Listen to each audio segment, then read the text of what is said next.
Good morning, kids. I hope you all are fine and taking care of yourself. So today we are going to study the same novel, that is Pinocchio. Today we are going to discuss about chapter 1. So let's start without wasting any time. Hello everyone. So we'll continue with the novel Pinocchio. The writer is Carlo Collodi. Okay. About the author, as I've told you, Carlo Collodi is the author of Pinocchio. Carlo Collodi was born in Florence. He was an Italian author, humorist, and journalist. He was widely known for his famous fairy tale novel, that is The Adventures of Pinocchio, which we are studying, and it is commonly known as Pinocchio. Collodi died in Florence on October 26, 1890. Fine, so he is the author, Carlo Collodi. He is famous for his fairy tale novel, that is The Adventures of Pinocchio, which is also known as Pinocchio, that we are studying. So today we are going to study chapter 1, that is The Carpenter Finds a Piece of Wood. Fine, this is the first chapter of your novel. The carpenter finds a piece of wood.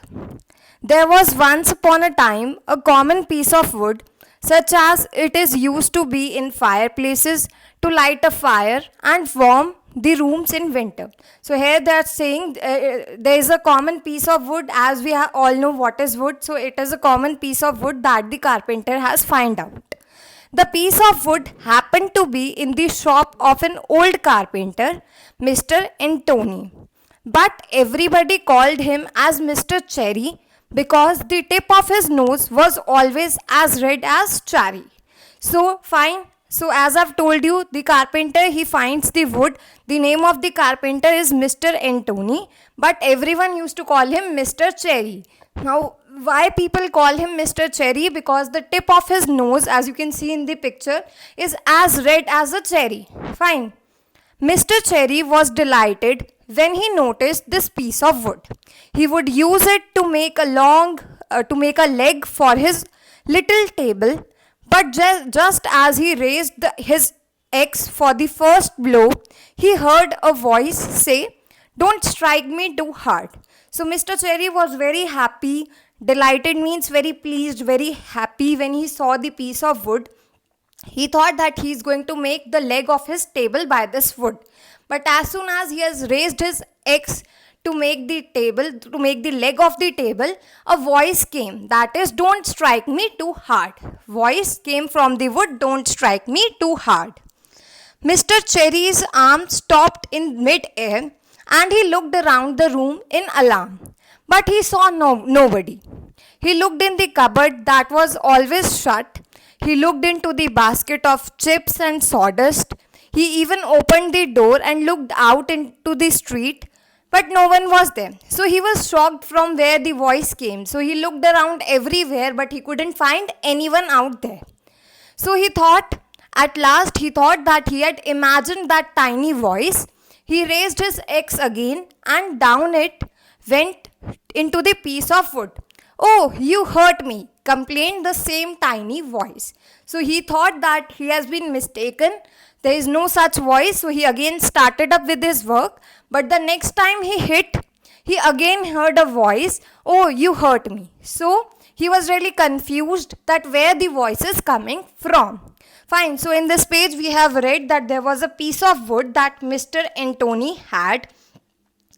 He was also known as Mr. Cherry because his tip of his nose was as red as cherry. Fine. So he was very happy with the piece of wood. He thought he is going to make leg of his chair. But as soon as he started his work, he started hearing voices. He looked around everywhere, but there was no one. And for the second time also, when he started his work, he again heard a voice.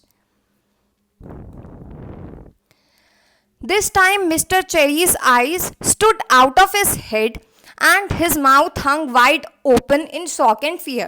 So he was in fear that where the voice is coming from. As soon as he could speak, he cried, "I can't believe it. How can this piece of wood speak? Maybe someone is hidden inside it. I'll take care of him. So he was really shocked that where the voice is coming from. So he thought that someone is inside that wood. So he has decided that he has to be more careful while he is working with the wood. So he took the piece of wood in both hands and started beating it against the wall. He then stopped to listen any tiny voice complained. He waited for 10 minutes and nothing happened. So he has taken wood in both of his hand and he is hitting it hard. Then he has waited for 10 minutes that some voice must be coming, but nothing happened. No voice came this time. Now I understand, he exclaimed, laughing and scratching his head. I might have imagined that tiny voice. Now he thought that I must have imagined the voice for the last 2 times. There's no one here, no voice is coming out. I must have imagined this voice 2 times. He began planning the piece of wood, and as the plane went to and fro, he again heard the tiny voice. It was laughing this time and said, "Stop, you're tickling me." So after some time, he again heard a voice. So he was really shocked that where the voice is coming from. At this, poor Mr. Cherry fainted. When he opened his eyes, he was sitting on the floor. At that moment, somebody knocked at the door. "Come in," said the carpenter, but he was too weak to stand up. Now what happens after hearing the voices? He fainted in fright. He was in great shock that where the voice is coming from. So as soon as he recovered, he heard a voice that was knocking at the door, but he was fainted, so he was too weak to stand up and open the door. So he said, "Come in." A little jolly old man came into the shop. His name was Geppetto. But when the boys in the neighborhood wanted to tease him, they called him Polendini because his yellow wig looked like a dish of polenta. Polenta is like a pudding, like dalia, okay, a yellow colored pudding. Fine. So what happens? He saw Geppetto, he has came out, and the boys, when they used to tease Geppetto, they call him Polendina. Okay. Geppetto was a short-tempered man. When anybody called him Polendina, he simply went wild. Now he is not liking this name, so whenever someone used to tease Geppetto, he used to get angry on him because he was short-tempered, he was wild. Fine, he doesn't like his new name. "Good morning, Mr. Entino," said Geppetto. "What are you doing on the floor?" Now Geppetto is asking Mr. Entino that what he is doing on the floor. "I am teaching the ants how to read." "What brought you here, Mr. Geppetto?" Now Mr. Entino is ignoring his question, so he just said, "I am teaching ants how to read." "What brought you here?" "I thought I would make a fine wooden puppet, a really fine one that can dance, fence, and turn somersaults into the air." Somersaults means acrobatic movement. So he said, "I am planning to make a puppet that can dance, that can walk. So I am here for wood, piece of wood. Then with this puppet, I could travel round the world and earn money. What do you think about it?" So he's saying, "I am here to take wood from you. I am planning to make a puppet through which I can earn money." "Bravo, Polendina!" cried the same tiny mysterious voice. Mysterious means full of mystery that we don't know. So again, Mr. Entino doesn't answer the question, but some tiny voice said, "Bravo, Polendino." When he heard the name Polendino, Mr. Geppetto turned red in the face. As I've told you, he doesn't like his name. Whenever anyone calls him Polendina, he gets angry because he's not liking that name. He was sure Mr. Cherry had insulted him. Insulted means offended him. He thought that Mr. Cherry has called his name.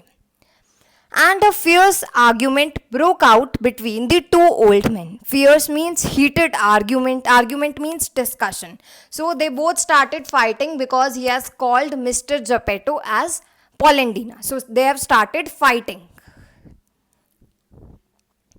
Finally, they made peace and Mr. Geppetto gave his reason means cause, for visiting the carpenter.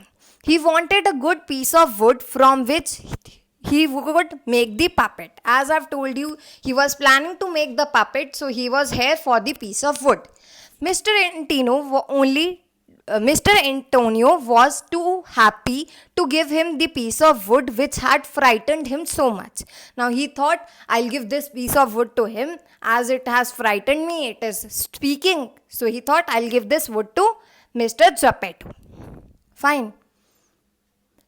Just as he was giving it to his friend, it shook so hard that it slipped out of his hands and struck poor Geppetto's shin.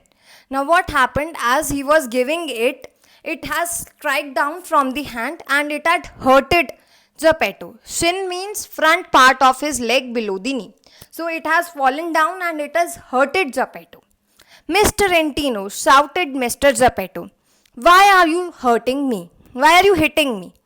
Upon my honor, I didn't do it, said Mr. Cherry. It's all the fault of piece of wood. So he said, I have not done it intentionally. It is the fault of wood. It has fallen by himself. How can you lie so? Asked Mr. Geppetto angrily.